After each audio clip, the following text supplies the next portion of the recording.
근데 오늘은 더 빨리 해야 돼요. 왜냐하면 제한된 시간에 하려면 생각해 보세요. 여호수아, 사사기, 룻기, 사무엘, 상하, 열왕기, 상하, 역대기, 상하, 에스라, 느헤미야, 에스더, 욥기, 시편, 잠언, 전도, 아가서까지 하려면 이거보다 더 빨리 해야 되잖아요, 그죠? 거의 뭐 속사포 랩 하듯이 해야 이어질 텐데 유인물에 있는 내용을 중심으로 여러분들과 함께 나누겠습니다. 시기는 언제냐? 여호수아부터 에스라, 느헤미야, 에스더까지, 그리고 나머지 시간은 욥기, 시편, 잠언, 전도, 아가서, 시가서까지 함께 하도록 하겠습니다. 여러분 유인물 앞장을 한번 보시죠. 두 번째 시간. 자, 그래서 여호수아부터 구약 성경의 시기적으로 맨 마지막 다음 주에는, 그러니까 우리가 다음 주가 3주차잖아요. 3주차는 이제 구약이 맞춰지는데 오늘 이 역사에 대한 이야기를 쭉 나누면서 요 역사의 순서에 이제 빠진 게 이제 저 위에 있는 선지자서잖아요. 선지자서는 다음 주에 하도록 하겠습니다. 그래서 여호수아부터 느헤미야까지, 그러니까 이스라엘 백성들이 가나안 땅에 들어온 이후부터 그리고 포로로 끌려갈 때까지 이 800년의 역사에 대해서 여러분들과 오늘 함께 나누도록 하겠습니다. 넘어가시죠. 자, 내용을 한번 보도록 하겠습니다. 우리 한번 같이 읽으면서 쭉 말씀을 한번 정리해 보죠. 위에 같이 읽어주세요. 한번 여러분 목소리를 같이 읽겠습니다. 시작. 모세가 죽자 그의 평생의 제자요 부관이었던 여호수아가 지도력을 계승하고 백성들을 이끌게 되었다. 여호수아의 가장 중요한 사역은 가나안 땅을 정복하고 백성들을 그곳에 정착시키는 것이었다. 여호수아는 백성을 이끌고 믿음으로 요단을 건넜다.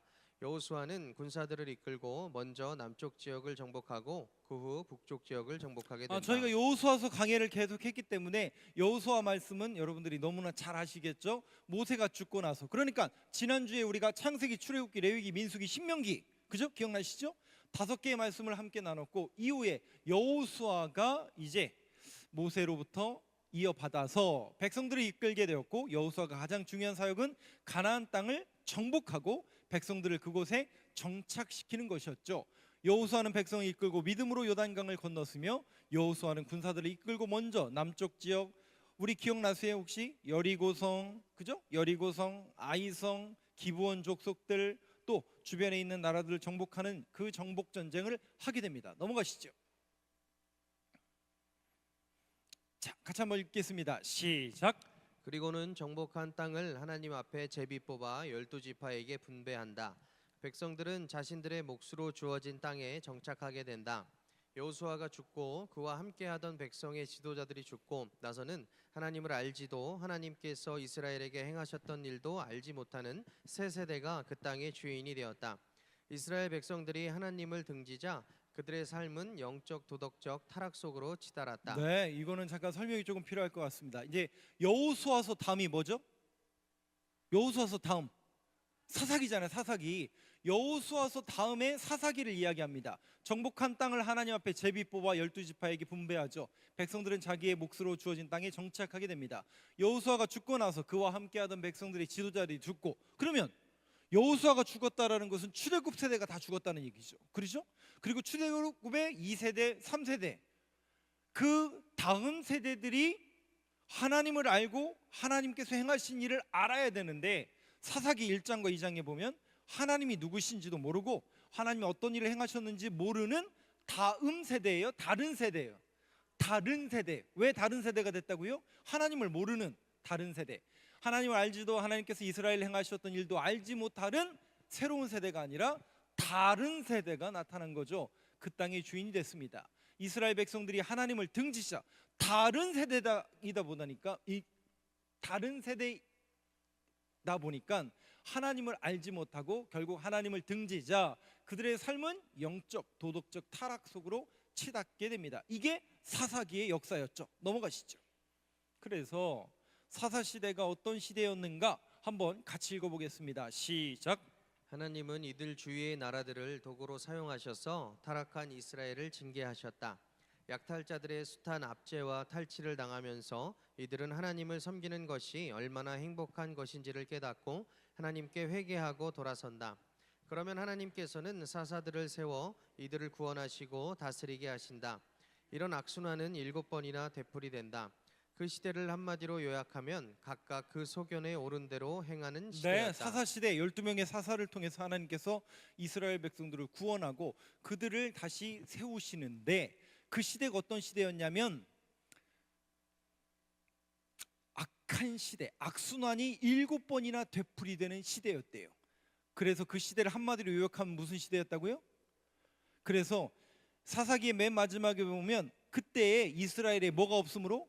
왕이 없으므로, 왕이 없다라는 것은 하나님을 왕으로 섬기지 않는다는 얘기죠. 하나님을 왕으로 인정하지 않고 섬기지 않으며 결국 자신들의 소견에 오른 대로 행하던 시대였다. 그래서 사사기 맨 마지막에 보면 무슨 사건이, 크게 두 사건이 나오죠. 레위인이 있어요. 근데 레위인에게 뭐가 있어요? 첩이 있어요. 첩이. 레위인에게 첩이 있으면 돼야 안 돼요? 왜요? 네? 그러니까 레위인도 첩이 있을 정도로, 그죠? 그게 하나의 영적인 지표죠. 아니, 레위인도 첩이 있을지인데 이스라엘 백성들은 어떻게 했어요? 하나의 심볼이죠. 예표의 그림이죠. 그리고 또 미가라는 사람의 집에 뭐가 있어요? 세상에 드라빔이 생기고 제사장이 거기에 와서 한 가정의 제사장이 돼요. 그 제사장이 혹시 누군지 아세요? 요나단이라는 사람인데 이 사람이 바로 모세의 손자입니다. 말이 안 되는, 그러니까 이런 시대가 어떤 시대였다고요? 자기 소견에 옳은 대로 행하는 시대. 왜? 하나님을 알지 못하고 하나님께서 행하신 하나님의 말씀을 벗어난 시대. 그래서 하나님은 누굴 찾으시는 거예요? 이 하나님을 알지 못하고 하나님의 말씀을 깨닫지도 못해서 자기 소견에 옳은 대로 행하며 레위인처럼 첩을 삼고 제사장이 그런 짓을 일삼는 그 백성들에게 영적으로 어두워진 그 시대에 하나님의 말씀을 전달할 누구? 사무엘을 준비하는 게 그 다음에 사무엘서가 되는 것을 볼 수 있습니다. 넘어가시죠. 그래서 이 서클이 이루어지는 거죠. 하나님께서 구원하시죠. 누굴 통해 구원하세요? 사사들을 통해서 구원하시면 그들에게 평안이 주어지죠. 여러분, 평안하면 더 하나님 잘 섬기고 더 예배 잘하던가요? 돈 남고 시간 남으면 뭐 한다고요? 제발 그러지 마세요. 범죄하더라고요. 그런데 그 범죄는 하나님 앞에 심판받을 수밖에 없어서 징계를 당하죠. 그 징계가 우리에게 너무나 힘들기 때문에 하나님 앞에 회개하게 나아가면 우리를 구원해 주시는 이 서클이 7번이나 계속되고 사사기에는 계속 이것이 반복되는 그 시대가 사사시대였습니다. 그래서 어떤 목사님이 사사기를 딱 한 글자로 정리하자고 하면 또라는 단어를 해요. 또. 왜 또일까요? 또 죄짓고 또 구원받고 또 평안하고 또 범죄하고 또 징계받고, 이게 7번이나 반복되던 시대가 사사시대였다. 넘어가시죠. 그래서 한번 쭉 기록해 보세요. 구원자들이, 여러분들 아마 공란에는 저 사사 구원자라고 여기 표현되어 있는데 사사입니다. 사사. 온니엘, 에웃, 삼갈, 드보라, 기돈, 돌라, 야일, 입다, 입산, 엘론, 압돈, 삼손 12명의 사사들이 7번에 걸쳐서 쭉 기간과 시대적인 상황을 쭉 기록하고 있습니다. 한번 써보세요. 온니엘, 에훗. 에훗은 오른손잡이였나요? 왼손잡이였나요? 기억나시죠? 그게 에훗이에요. 에훗. 삼갈은 어떤 사람이냐면 소모는 막대기로 블레셋 사람 600명을 쳐 죽인 사람이 드보라입니다. 삼갈입니다. 그래서 소모는 막대기면 지팡이잖아요. 지팡이일지라도 하나님의 손에 붙들리면 어떻게 되는 거예요? 구원자의 지팡이가 되는 거죠. 드보라는 아시는 것처럼 남자예요, 여자예요? 여자죠. 그래서 드보라와 함께 드보라가 그 시대의 사사로서의 역할을 감당했고, 갑자기 생각이 안 나네. 그 당시에 군대 장관이 바락이었죠. 바락과 함께 이스라엘을 가나안으로부터 구해낸 사람. 기드온, 5번째 사사는 기드온인데 잘 아시는 것처럼 기드온은 여룻바알이라는 별명을 얻을 정도로 바알과 싸웠던 사람. 그리고 몇 명? 네, 미디안 그 10만 명이 넘는 그 미디안 족속이 쳐들어왔을 때 300명이 가가지고 어떻게 했어요? 뭘 어떻게 했어요? 꽹가리 치고 불질러가지고, 그죠? 네, 하나님께서 그들을 몰아낸 그 역사를 이뤄낸 사람이 기드온이죠. 그리고 돌라, 야일, 뭐 돌라나 야일 같은 사람들은 우리가 잘 모를 수 있지만 성경에 사사로 기록되어 있고, 입다, 입산. 입다는 좀 많이 나오죠. 누구를 서원했어요? 기억나시죠? 그게 입다예요. 입다, 입산, 엘론, 압돈, 그리고 마지막에는 삼손이 12번째 사사로 기록되어 있고, 여기는 기록이 안 돼 있는데 그 다음이 누구냐면 엘리라는 제사장이에요. 그리고 사무엘리까지 해서 14명이 쭉 진행되는 것을 볼 수가 있습니다. 넘어가시죠. 필요하시면 또 나중에 한번 쓰시고요. 자, 여러분 목소리로 한번 같이 읽어보겠습니다. 시작. 그러나 모두가 하나님을 등지고 사는 그런 흑암 속에서도 하나님을 바라보고 살았던 예외적인 사람들이 없었던 것은 아니었다. 대표적인 사람이 두 사람 있다. 첫 번째 사람은 순결한 믿음으로 본 백성 이스라엘을 부끄럽게 했던 롯이고, 다른 한 사람은 마지막 사사이며 첫 선지자인 사무엘이었다. 네, 모두가 하나님을 등지고 사는 그런 흑암 속에서, 사사 시대죠. 영적인 어둠 속에서도 하나님을 바라보고 살았던 예외적인 사람들이 없었던 것은 아니었다. 그러니까 성경은 항상 누구를 주목하느냐면 남은 자들이죠. 이 이사야가 이야기하고 있는 것처럼 항상 하나님 편에 서려고 노력하는, 또 하나님의 말씀에 붙들려 살아가려고 하는 그 선택하는 사람이 있다는 얘기, 없다는 얘기예요. 그래서 교회 안에서 우리가 조심해야 될 얘기가 뭐냐면, 목사님 세상이 다 이러던데요, 세상 사람 다 그러던데요, 그럼 우리도 그래야 되는 거예요? 우리도 그렇게 가야 되는 거예요? 물론 세상의 풍조와 유행 몰라도 좀 문제가 있어요. 저는 상식과 이성이 필요하기 때문에 이성과 상식과 기준이 저는 반드시 있어야 되기 때문에 알아야 된다고 생각을 해요. 그리고 특별히 목사님들은 시사에 능해야 돼요. 시사에 능해서 뭐 정치가가 되라 그게 아니라 분별할 수 있는 능력은 지식에서 오는 거거든요. 상식과 이성은 필요해요. 그런데 아닌 건 아닌 거예요. 그죠? 왜? 우리는 진리를 붙드는 사람들이기 때문에 아닌 건 아닌 거예요. 악법이라고 하면 아닌 거예요. 우리가 성경만 제대로 알면 왜 차별금지법이 동성애가 문제인지에 대해서 성경에 다 기록되어 있는데 성경만 보면 왜 우리가 거기에 순응할 수 없는지에 대해서 정확히 우리가 알 수 있는 거죠. 반드시 하나님은 그 사람들을 찾고 계시고 그런 사람들을 통해서 하나님 역사하시더라고요. 그게 누구였어요? 룻과 사무엘이었습니다. 첫 번째 사람은 순결한 믿음으로 본 백성 이스라엘 백성들을 부끄럽게 했던 룻. 그죠? 룻이 누구예요? 룻. 죄송해요. 룻하고 제가 늘 헷갈린다 그랬잖아요. 예. 롯이라고 써놨는데 룻이죠. 룻기니까 룻입니다. 룻이죠. 룻이라는 여인은 모압 이방 여인이었어요. 그죠? 이방 여인이었는데 누굴 쫓아와요?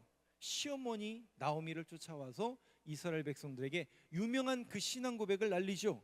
어머니의 백성이 내 백성이 되고 어머니 하나님이 나의 하나님이 될 것입니다 라는 신앙 고백을 했던 이방 여인. 이 이방 여인이 누굴 만나요? 보아스를 만나게 되고 보아스와 결혼해서 오벳을 낳고 이새를 낳고 다윗을 낳는 그 족보에 들어가는 여인이 이방 여인이었던 룻입니다. 그리고 다른 한 사람은 엄마가 누구예요? 그쵸? 한나라는 엄마가 빡시게 기도했더니 사무엘을 출생했더라. 거기만, 그 정도만 알고 계시면 안 돼요. 한나가 어떻게 기도했다고요? 하나님과 마음이 심정이 통했다. 그 하나님의 마음이 뭔데요? 저 위에 써 있잖아요. 하나님을 등지고 사는 그런 흑암 속에서도 하나님의 말씀이 끊어진 그 세대에 말씀을 전할 사람이 없다라는 하나님의 마음을 한나가 뭐 했다고요? 기도하다가 알았다고요. 그래서 심정이 통했다고요. 그래서 뭐라고 그래요?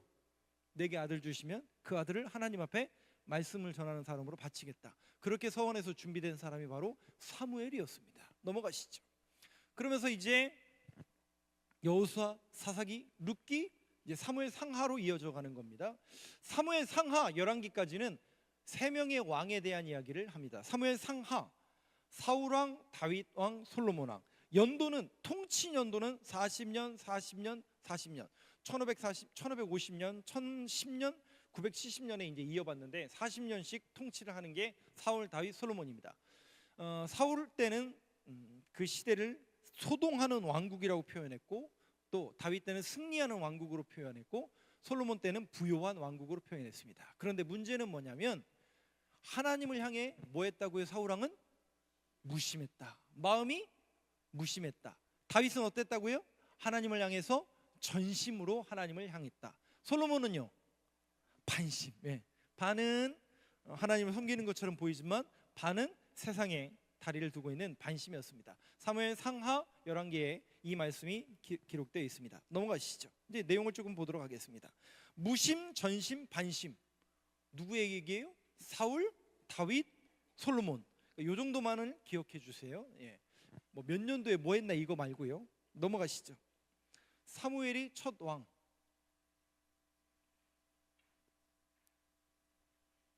이거 맞아요? 그거 맞아요? 그 앞에 뭐 없어요? 사무엘이었다. 그 다음에 표 다음에 빠졌나 본, 누락됐나 본데요. 그러면 네. 그러면 그 부분을 제가 직접 읽어드리겠습니다. 그 다음 부분 아마 저기 자료가 없는 것 같아요. 사무엘이 첫 왕 사울에게 기름을 부음으로써 주변의 다른 나라들처럼 왕이 다스리는 왕정 정치가 시작되었다. 사무엘이 사울에게 기름을 붓는 순간부터 솔로몬이 죽기까지 120년을 우리는 단일 왕국 시대라고 합니다. 통일 왕국 시대라고도 하고 단일 왕국 시대라고도 부릅니다. 이 기간 동안 3명의 왕이 각각 40년씩 통치하고 죽습니다. 같은 왕국을 같은 하나님의 원리 아래서 같은 40년씩 다스렸습니다. 아까 사울, 다윗, 솔로몬 40년씩 통치했다고 말씀드렸죠. 그러나 그 나라는 각각 그 기간마다 다른 나라처럼 느껴진다. 소동하는 왕국, 승리하는 왕국, 부여한 왕국. 근데 하나님을 향해서 사울은 어떻게 했다고요? 마음이 무심했고, 다윗은요 전심, 솔로몬은 반심. 요 정도만 기억해 주세요. 무심, 전심, 반심. 넘어가시죠. 자, 여러분 목소리 한번 같이 읽어보겠습니다. 시작. 한 나라를 만든 것은 국제적인 상황이나 경제적 정치적 상황이 아니었다. 그것은 오히려 통치자의 하나님을 향한 마음이었다. 첫째 왕 사울은 그의 외모와 체격에 온 백성이 반해 감격할 정도였다. 그러나 그의 마음속에는 하나님의 계실 자리가 없었다. 그러나 둘째 왕 다윗의 마음은 하나님을 사랑하고 순종하는 마음으로 가득 차 있었다. 한 나라를 만든 것은 사울, 다윗, 솔로몬에 대한 얘기예요.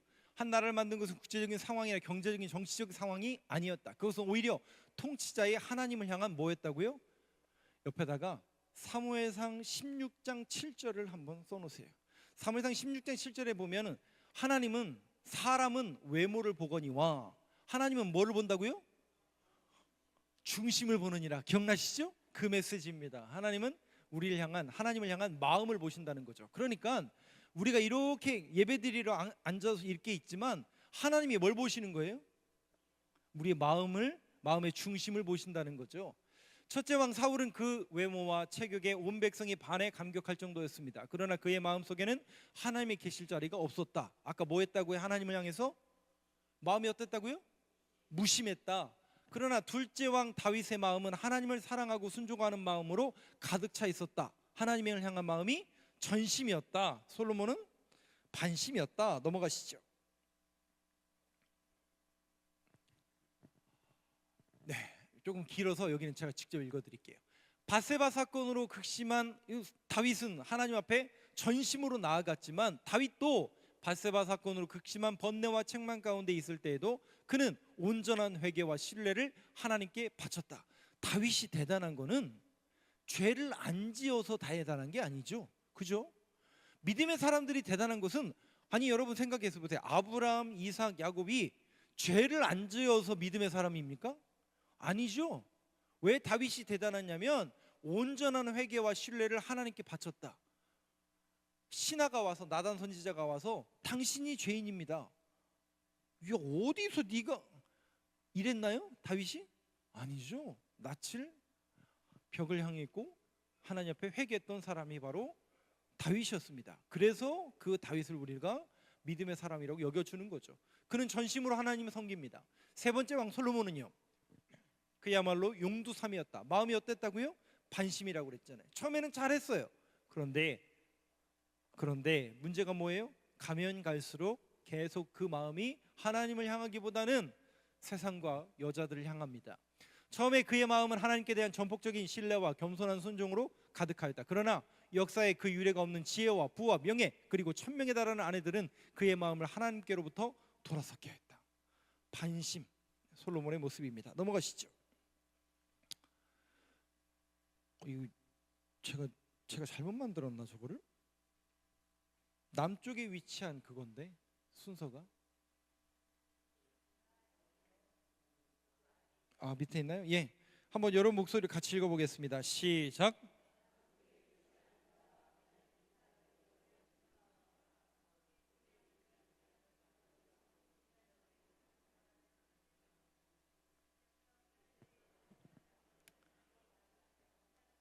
네, 아니 제가 이게 방송 나가야 되는 거여서 제가 같이 읽어드릴게요.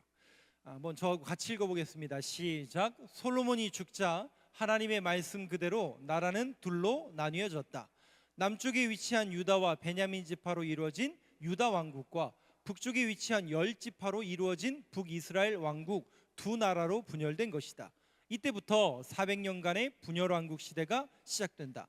400년간 나라가 둘로 나뉘어 갈등할 동안 일한 사람들 중에 특별히 두 부류에 대해 성경은 중점적인 기록을 하고 있다. 솔로몬이 죽고 나자마자 여로보암과 르호보암 왕으로 인해서 나라가 북이스라엘 남유다로 나뉘게 됩니다.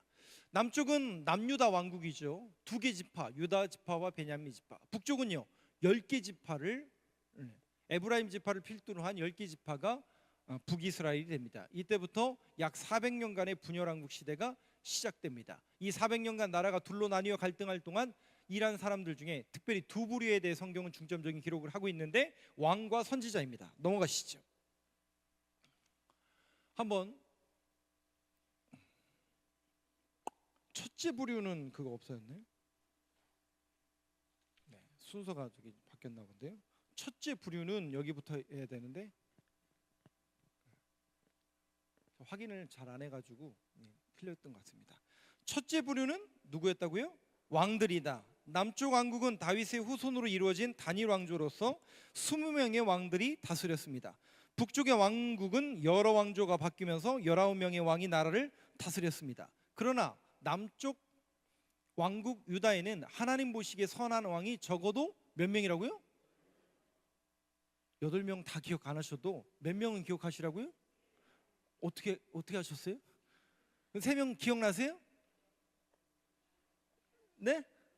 여호사밧, 히스기야, 요시야. 감사합니다. 제가 지난번에 우리 뭐 했었죠 그때? 여성교회 뭐였죠?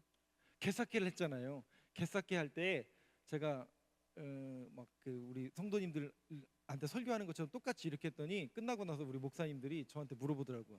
목사님, 그렇게 설교하면 성도들이 따라와요? 그러더라고요. 잘 따라오고 계시죠? 잘 따라오고 계시죠? 너무나 감사합니다. 우리가 하나님의 말씀을 자꾸 듣고 읽고 배우다 보면 따라오게 되어 있습니다. 하다 보면 돼요.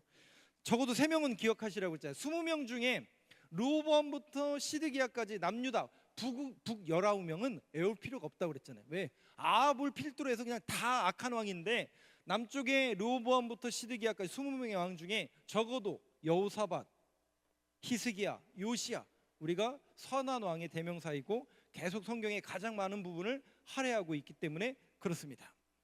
그러나 여로보암의 우상 정배, 여로보암은 북이스라엘이에요. 북이스라엘을 시작한 왕이죠. 여로보암의 우상 정책으로 시작된 북쪽 왕국 이스라엘에서는 하나님 보시기에 단 한 명의 선한 왕도 찾아볼 수 없다라는 것이죠. 넘어가시죠. 둘째 부류, 왕들에 대한 이야기고요. 둘째 부류는 바로 선지자들에 대한 이야기입니다. 한번 위에서부터 같이 읽어주시죠. 같이 읽겠습니다. 시작. 둘째 부류의 사람들은 선지자들이었다. 백성들은 틈만 있으면 신약의 탕자처럼 하나님을 멀리 떠나 진정한 축복을 내던진 채 살았다. 참 고통은 정치적, 경제적, 군사적 위기가 아닌 영적인 위기에서 비롯됨을 이들은 간과하였다. 하나님은 선지자들을 보내셔서 백성들이 하나님께 돌아와 하나님과 동행하기를 안타깝게 기다리셨다. 그러나 선지자들의 안타까운 회개로의 초청과 호소를 백성들은 냉소와 무관심, 심지어 핍박으로 반응하였다. 네, 저희가 지금 이사야, 예레미야, 에스겔서를 보고 있지만 정확하게 저 반응을 지금 이스라엘 백성들이 보이고 있는 거죠. 그러니까 듣고 깨닫고 회개하는 게 얼마나 은혜다라는 것을 여러분들이 아셔야 됩니다.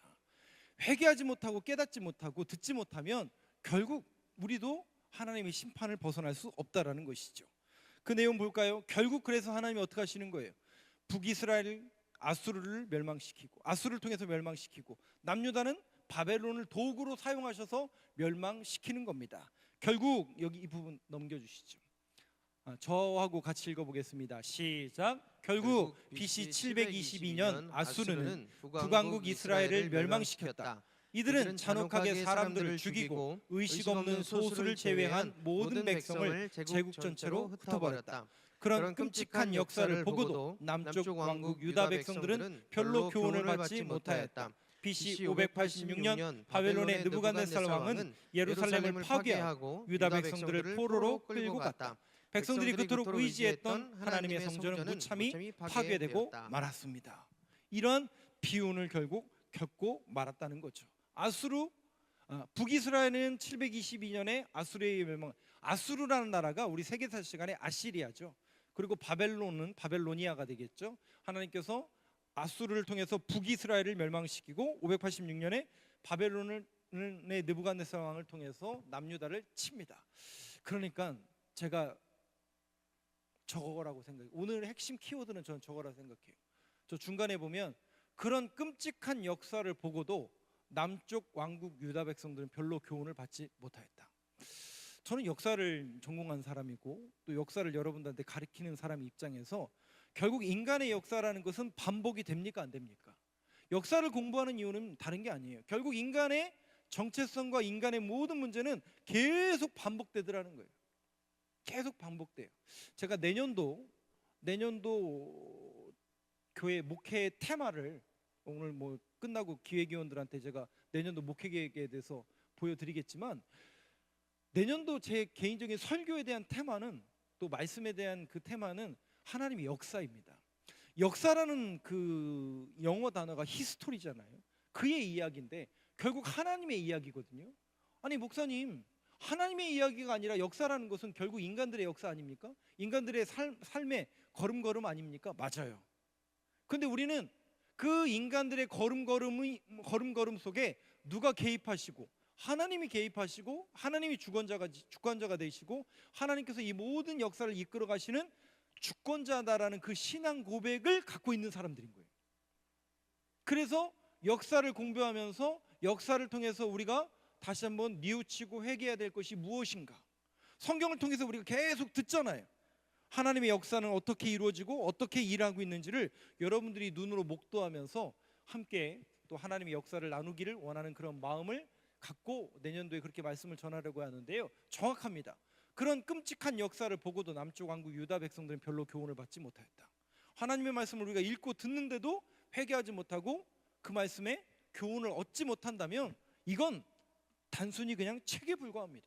그런데 이 말씀을 읽고 듣고 나누면서 나는 신앙인으로서 이렇게 살아야지, 또 결단해야지 라고 결단하고 회개하고 돌아오길 원하는, 그것이 하나님의 마음이라는 것을 여러분들이 깨달을 수 있어야 된다라는 것이죠. 역사를 통해서 그것을 함께 늘 조명해 봐야 된다라는 것입니다. 오늘도 결국 이 함께 나누는 이 스토리를 통해서 왜 이들이 이렇게 멸망할 수밖에 없었고, 그들의 멸망의 이유 속에 우리의 모습은 어떤 모습인지를 한번 점검해 보는 시간이 되어야 된다라는 것이죠. 자, 그 다음 한번 보여주시죠. 그래서 위에만 한번 쭉 같이 한번 읽어보겠습니다. 시작. 성벽은 무너지고 집들은 불타버리고 예루살렘 온 성읍은 폐허가 되고 말았다. 유다 백성들은 바벨론에 끌려가 포로 생활에 들어간다. 네, 북이스라엘 백성들은 아수르에 의해 멸망당하고 바벨론에 의해서 586년에 남유다는 결국 성전이 무너지고 예루살렘 성읍이 폐허가 됐습니다. 제가 새벽마다 늘 얘기하는데 하나님이 보호하사 우리나라 만세 아니에요? 그럼 그런 일이 벌어지면 돼야 안 돼요? 안 되잖아요. 그런데 이런 일이 벌어졌어요, 안 벌어졌어요? 왜 벌어집니까? 이스라엘 백성들의 역사 속에서 그들이 하나님을 온전히 신뢰하지 못하고 믿지 못했기 때문이겠죠.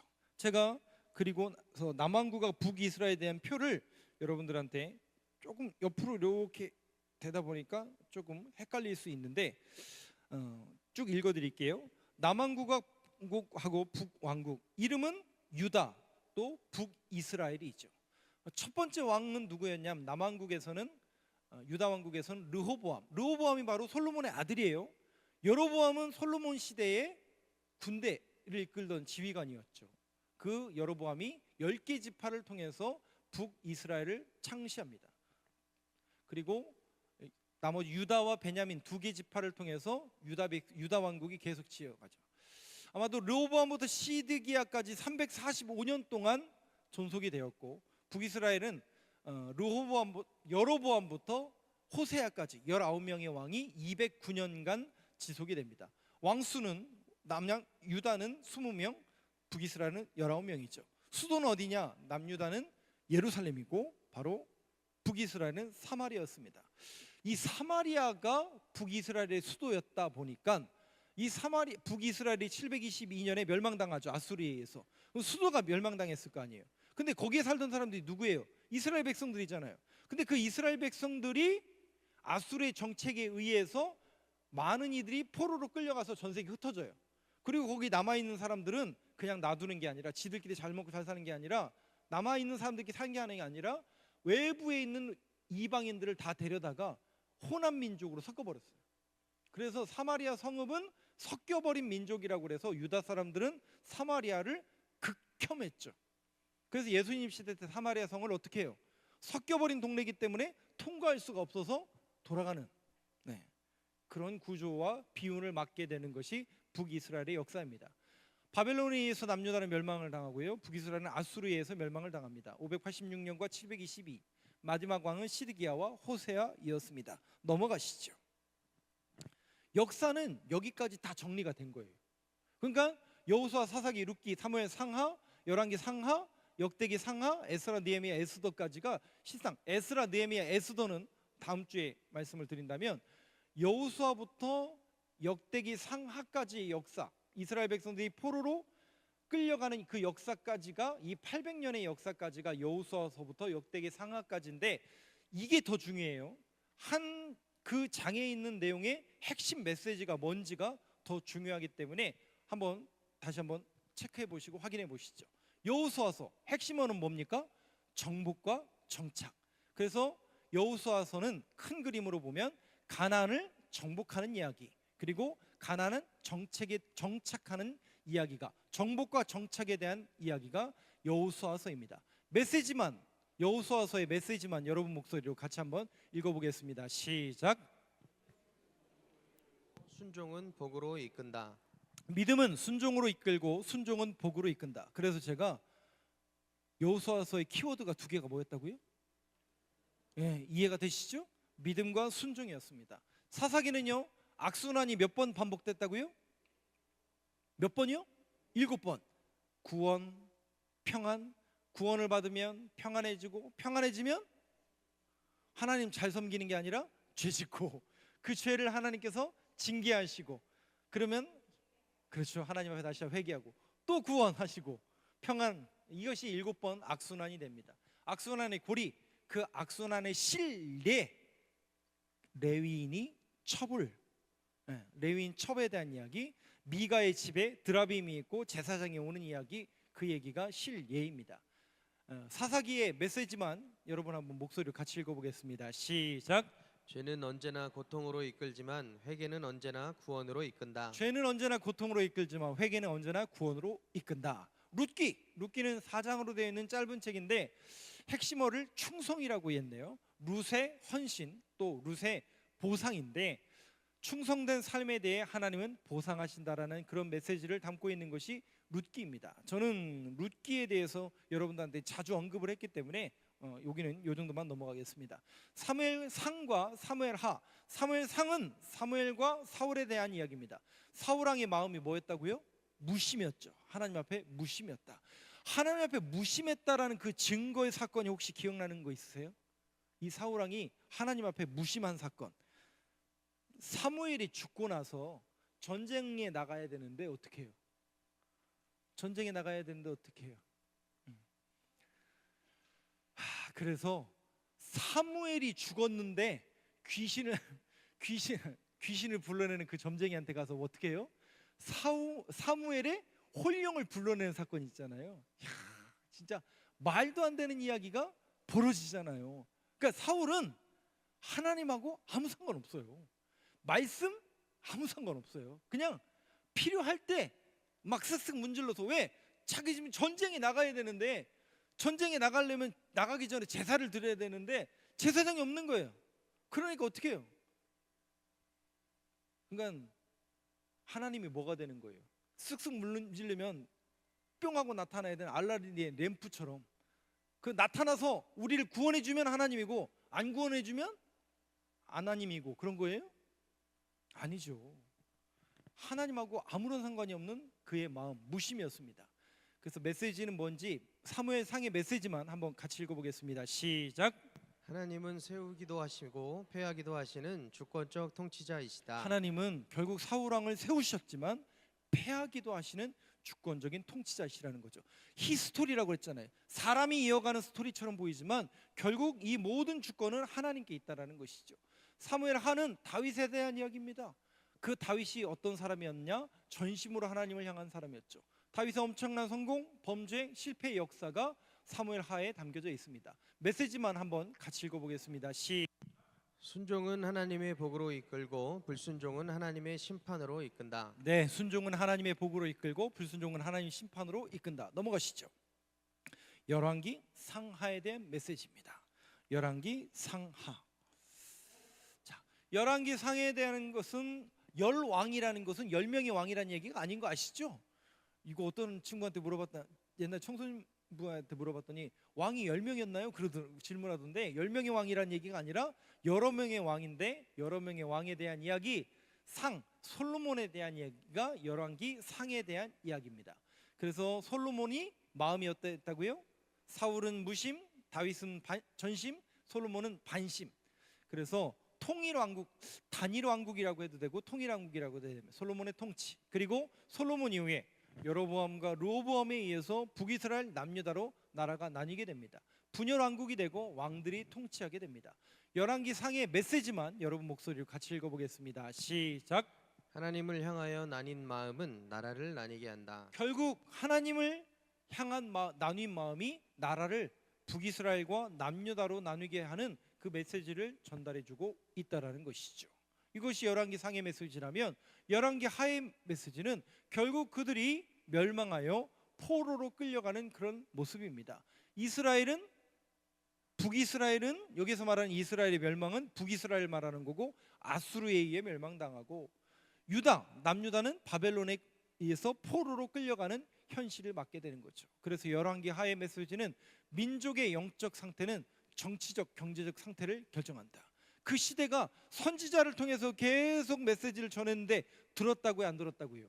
이사야, 예레미야, 에가, 에스겔, 다니엘, 호세아, 요엘, 아모스, 요나, 미가, 나움, 하박국, 학개, 스가랴, 말라기 선지자를 보냈지만 들었다고요, 안 들었다고요? 안 듣더라는 거예요. 그들의 영적 상태는 정치, 경제적인 상태를 결국 결정한다라는 것이죠. 자, 근데 사무엘 상과 상하, 역대기 상하는 쭉 역사를 기록하고 있어요. 근데 다시 죄송해요. 사무엘 상하, 열왕기 상하는 사무엘 상부터 사무엘 상하, 열왕기 상하는 역사적인 순서가 쭉 기록되어 있어요. 근데 역대기에 갑자기 딱 하면 갑자기 다윗이 나와요. 그래서 다윗, 솔로몬, 그리고 남유다에 대한 이야기가 역대기 상하 이야기예요. 뭐가 좀 다를까요? 잘 보시면 사무엘 상하, 열왕기 상하는 역사적인 순서에 대해서 기록을 했지만 역대기는 전형적으로 아예 북이스라엘은 빼버렸어요. 북이스라엘은 빼고 다윗이 중심이에요. 모든 초점이 다윗이에요. 밧세바 사건이 그래서 없어요, 역대기에는. 그래서 다윗이 하나의 기준이에요. 하나님 보시기에 선한 왕의 기준이 누구예요? 항상 다윗이에요. 그래서 여기 보니까 역대기 상에 보면 다윗을 보라, 다윗의 계보, 다윗의 통치. 그래서 메시지는 여호와 하나님께 대한 진정하고 순결한 예배자, 그게 누구였다라는 얘기예요? 다윗이었다는 얘기고, 다윗이 기준이라는 얘기죠. 번영으로 이끈다. 역대기 하는 그 다윗 이후에 남유다 왕국의 왕들을 보라는 이야기입니다. 솔로몬의 통치, 그리고 남유다의 19명의 왕들에 대한 이야기. 그 중에 선한 왕 몇 명이었다고요? 세 명. 히스기야, 여호사밧, 히스기야, 요시야. 이 세 명의 왕들에 대한 이야기가 많이 써 있는 게 역대기 하입니다. 그래서 역대기 하의 메시지만 여러분 목소리 한번 같이 읽어보겠습니다. 시작. 하나님께 대한 배교는 파멸을 가져오지만 여호와 하나님께 대한 진정으로 순결한 예배는 번영으로 이끈다. 네, 이러한 메시지를 보여주고 있습니다. 넘어가시죠. 네, 그래서 제가 조금 전에 말씀드린 사무엘 상하와 열왕기 상하 같은 카테고리예요. 그리고 역대기는 나뉩니다. 시각적으로 내용적으로 어떻게 구분이 되냐면 사무엘 상하 열왕기 상하는 선지자적인 시점입니다. 그리고 역대기는 제사장적인 시점입니다. 이것을 언제 어떻게 구별할 수 있냐면 역대기는 약간 신명기 사관의 입장에서 쓰고 있습니다. 그리고 사무엘 상하 열왕기 상하는 선지자적인 서점에서 쓰고 있습니다. 목적은 경고와 책망, 또 역대기는 위로와 격려. 자, 역대기의 목적이 위로와 격려라고 했는데 왜 그랬냐면 역대기는 써진 순서가 틀려요. 사무엘 상하와 열왕기 상하는 많은 이들이 누가 썼을 것으로 추정하냐면 그냥 여기다 메모해 주세요. 여기는 이제 없는 거잖아요. 예레미야가 사무엘 상하와 열왕기 상하를 수집하고 직접 쓰진 않았더라도 수집했을 거라고 추정합니다. 누구라고요? 예레미야. 그럼 역대기는요? 역대기는 누가 했을까요? 여기 없는 내용이에요. 네? 에로 시작하는데 에. 에스겔, 에스라. 에스라예요, 에스겔이에요? 에스라입니다. 왜냐하면 에스라는 시대가 완전 다르죠. 예레미야는 언제 사람이에요?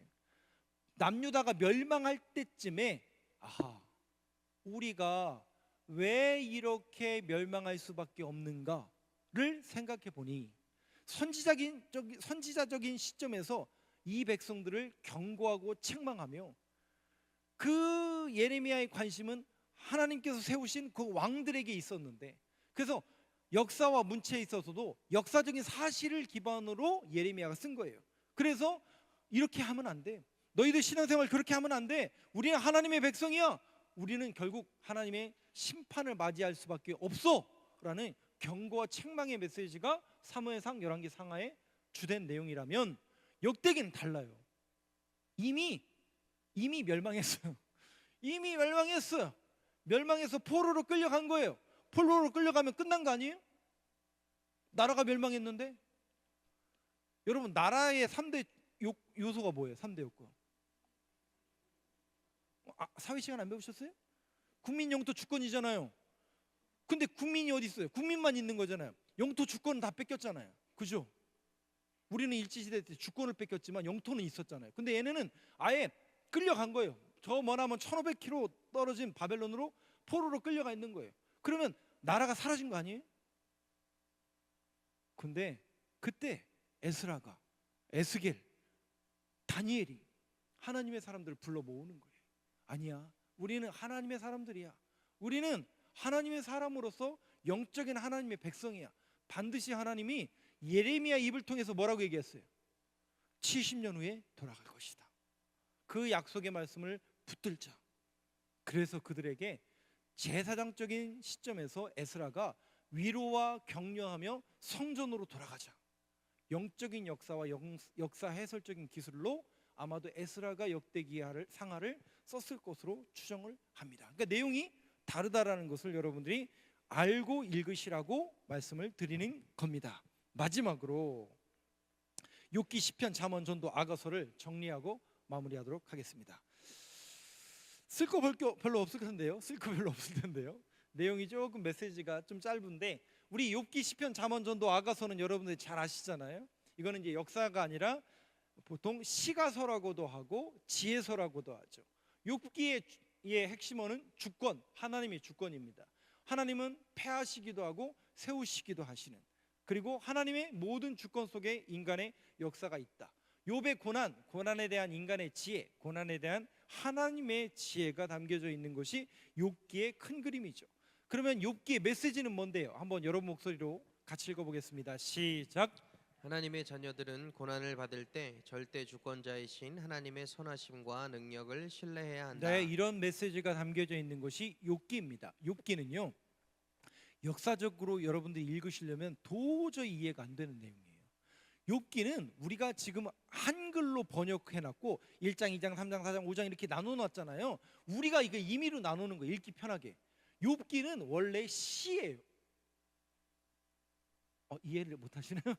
제가 그런 목사님이 만든 거 아니. 제가 만든 게 아니에요. 욥기는 원래 1장부터 저 48장인가 49장 50 그게 다 하나의 시예요. 하나의 시. 그거를 우리가 읽기 쉽게 행을 나누고 절을 나누고 장을 나눠서 해놓은 겁니다. 그래서 욥기의 주제가 하나님의 주권이다라는 것을 쓰기 위해서 욥기가 나옵니다. 시편은요 1편부터 50편까지 있잖아요. 그거를 내용으로 구분했어요. 핵심어는 찬양이겠죠. 1그룹, 2그룹, 3그룹, 4그룹, 5그룹 내용적으로 구분해 놨습니다. 시편의 메시지 한번 같이 읽어보겠습니다. 시작. 모든 찬양을 받으시기에 합당하신 하나님께 대한 우리의 합당한 반응은 하나님을 예배하는 네, 것이다. 시편이 1편부터 150편까지 되어 있지만 그 중에 가장 많은 시를 지은 사람이 누굴까요? 네? 누구예요? 누구? 다윗. 다윗은 아마도 150편 가운데 90편 이상을 다윗이 지었을 것으로 추정합니다. 그러면 다윗이 다 지었을까요? 그렇지는 않아요. 그러니까 이게 여러분들이 오해를 하지 마세요. 우리 성경이 누가 썼어요? 성경을 누가 썼어요? 예? 성경을 누가 썼어요? 성경이 이렇게 얘기하면 인문학자처럼 보일지 모르고 축자응감서를 얘기하는 것지 모르지만 오해하지 말고 들으세요. 성경은 사람이 썼어요. 근데 성경이 뭐라고 나오냐면 하나님의 감동으로 기록되어 있다는 거예요. 분명히 하나님이 사람을 통해서 역사하시는데 그 사람이 쓸 때 하나님께서 그 감동을 불어넣어 주신다는 거예요. 그리고 마땅히 쓸만한 사람이 썼다라는 것을 인정받았기 때문에 정경 안으로 들어온 거예요. 그 작업을 그냥 정치적으로 몇몇 사람들이 야합해서 야 우리 66권 이렇게 만들자 이러지 않았다고요. 이거 여러분 오해하지 마세요. 우리 신학교 가면 우리 여기 목사님들 전도사님 있는데 신학교 가면 가장 먼저 시험이 들어요. 언제 시험 들은 줄 아세요? 세상에 교회에서는 성경이 하나님의 감동으로 써졌다고 했는데 신학교 가자마자 성경을 사람이 썼대. 멘붕이 오잖아요. 근데 오해하지 말고 들으시라고요. 착각하는 게 있어요. 정말 그 습자지 같은 그 지식으로만 보면 그런 사람들이 있잖아요. 결국 인간이 썼구만. 그거는 정말 내용을 모르는 거예요. 절대 그렇지 않습니다. 제가 교리사를 연구한 사람으로서 그 하나의 그 교리를 만들기 위해서요 목숨을 지켜내고요 생명을 걸어요. 그렇게 만들어지는 게 정경의 역사입니다. 단순히 인간들이 몇 명 정치적으로 야합해서 만들어 천만의 말씀 만만의 역사를 모르니까 그렇게 얘기하는 거예요. 정말 어떤 한 사람이 그 정경을 사수하고 수호하기 위해서 기도하고 노력하고 그래서 디모데에서의 사도 바울이 고백하고 있는 것처럼 하나님의 감동으로 써 있다라는 그 고백이 우리의 신앙 고백으로 나오는 것이 성경입니다. 그런 얘기를 하는 사람들이 가끔 있는데 저는 정말 성경에 대해서 모르는 사람들이라고 생각이 됩니다. 이 성경 말씀이야말로 정말 하나님께서 그러니까 다윗이 자 내가 다윗이 시편 1편 1장을 써야 되겠다 이렇게 해서 쓴 게 아니라니까요. 다윗이 시를 많이 졌지만 그 시를 누가 들었어요? 같이 있었던 사람이 다 들었잖아요. 그래서 그걸 듣고 이 다윗의 노래를 우리 후손들한테 가르쳐 줘야 되겠다. 분명히 다윗이 이 노래를 부를 때는 하나님의 감동으로 부르는 게 맞는 것 같다라고 검증받았기 때문에 그렇게 성경으로 여겨지는 거라고요. 단순히 다윗이 썼기 때문이 아니라니까요. 다윗이 지은 거 많아요. 그런데 다 가지치는 거예요. 하나님의 감동으로 된 것이 무엇일까를 고민하고 기도하고 그래서 성경을 수집해서 예레미야가 에스라 같은 사람들이 성경을 이렇게 만들어내는 거죠. 그래서 하나님의 감동으로 됐다라고 고백하고 그것을 우리가 믿고 있는 것이겠죠. 넘어가시죠. 잠언서 잠언서는 우리가 보통 지혜서라고 이야기하죠. 잠언서를 누가 짓습니까? 잠언전도 아가서는 지은 사람이 솔로몬이 짓죠. 그래서 잠언서는 솔로몬의 잠언, 그리고 1장부터 29장, 잠언서가 몇 장까지 돼 있죠? 31장까지 돼 있었어요. 하루에 한 장씩 읽으시면 딱 맞아요. 31일까지 없는 날은 2장 읽으시고. 근데 30장과 31장은 솔로몬이 지은 게 아니라 아굴의 잠언, 르무엘의 잠언 이렇게 되어 있습니다. 잠언서의 메시지만 한번 여러분 목소리로 같이 읽어보겠습니다. 시작. 여호와를 경외하는 것이 지혜의 근본이다. 여호와를 경외하는 것이 지혜의 근본이요 거룩하신 이를 아는 것이 명철이니라. 지혜서, 잠언서의 핵심 단어죠. 전도서는요, 핵심어가 뭐예요? 헛되고 헛되니 모든 것이 헛되도다. 그러면 우리가 열심히 살 이유가 있어요, 없어요? 돈 벌 이유가 뭐예요? 그것도 헛되고 공부하는 것도 헛되고. 누가 들으면 굉장히 좋아할 메시지겠죠. 돈 버는 것도 헛되고 공부하는 것도 헛되다면 우리 인생이 헛된 거 아니에요? 그런데 여기 보니까요, 큰 그림에 보면 하나님 없이는 모든 것이 결국 헛되다는 거예요. 그러니까 그 가치가 가장 중요한 우선순위가 뭐냐는 거죠. 하나님을 경외함으로 헛됨을 결국 극복하라. 하나님, 그 메시지 한번, 전도서의 메시지를 한번 같이 읽어보겠습니다. 시작. 선하고 의로우시며 절대 주권을 갖고 계신 하나님을 경외함으로써만 삶의 공허함을 극복할 수 있다. 그러니까 우리 인간들의 가장 그 충만함, 그 행복, 그 기준, 그러니까 우리가 왜 만족감을 못 느끼고 신앙생활과 또 삶에서 공허함을 창세기를 여러분들이 보시면 정확히 알 수 있어요. 여러분, 원래 우리 인간을 하나님이 지으실 때 어떻게 창조하세요? 예? 죄 지으라고 창조하시지 않으세요. 아담과 하와를 지으실 때는 에덴 동산에서 뭐 하려고? 에덴 동산에서 놀으려고 창조하신 게 아니라 에덴 동산에서 함께 거니시기 위해서, 함께 동행하시기 위해서 우리를 창조하신 거예요. 맞죠? 성경에 그렇게 기록되어 있잖아요. 근데 누가 문제예요? 죄가 들어옴으로 인해서 하나님과 우리와의 관계가 끊어진 거예요. 그 끊어짐의 증상이 뭐라고요? 죽음에 이르게 됐다고요. 질병이 들어오고 죄악이 들어오게 된 거예요.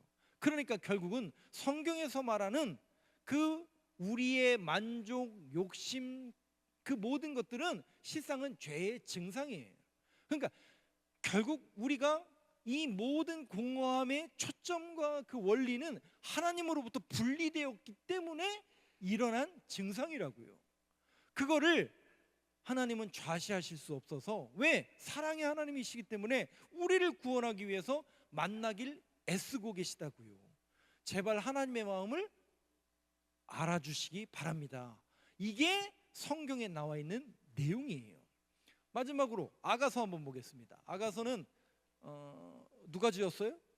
솔로몬이 지었을 것으로 추정하죠. 사랑인데 솔로몬과 술람미 여인의 그 사랑을 통해서 하나님과 우리와의 관계가 어떠해야 되는지, 그래서 사랑이 시작되고 사랑의 자라감인데, 아가서의 메시지에 대해서 한번 같이 읽어보겠습니다. 시작. 그 대상이 사람이건 하나님이건 마음을 다한 신실한 사랑은 두 사이를 연합시키는 본드가 된다. 네, 하나님의 그 사랑이 결국 우리를 붙잡고 있고 저와 여러분들을 여기로 인도하시고 끌고 있다라는 그 메시지가 아가서의 주된 메시지입니다. 오늘 조금 긴 내용이었습니다. 제가 좀 어떻게 해서든지 조금 제 개인적인 얘기를 안 하려고 최대한 노력했는데, 우리가 본 내용은 어디냐면 여호수아, 사사기, 룻기, 사무엘상, 사무엘하, 열왕기상, 열왕기하, 역대기상, 역대기하, 욥기, 시편, 잠언전도, 아가서까지 함께 봤습니다. 이스라엘이 가나안 땅에 들어오는 여호수아 시대부터 북이스라엘이 멸망하고 남유다가 멸망하는 역대기하 또 열왕기하의 역사, 이 800년간의 이스라엘의 역사를 오늘 이 시간 함께 나누었습니다. 오늘은 특별히 찬송하고 결단의 시간을 갖지 않고 제가 마무리 기도하고 축도하심으로 오늘 예배를 마치려고 합니다. 여러분들 다음 주에는 이제 이 역사를 기본으로 알아야 선지자들이 왜 나오는지를 알 수 있거든요. 그 시대 속에서 하나님께서 그들을 사랑하셔서 그들이 회개하고 다시 한번 돌아오게 하는 그 마음을 하나님께 선지자를 통해서 보내셨는데 그들이 듣지 않았던 그 역사를 다음 주에 함께 보도록 하겠습니다. 기도하겠습니다.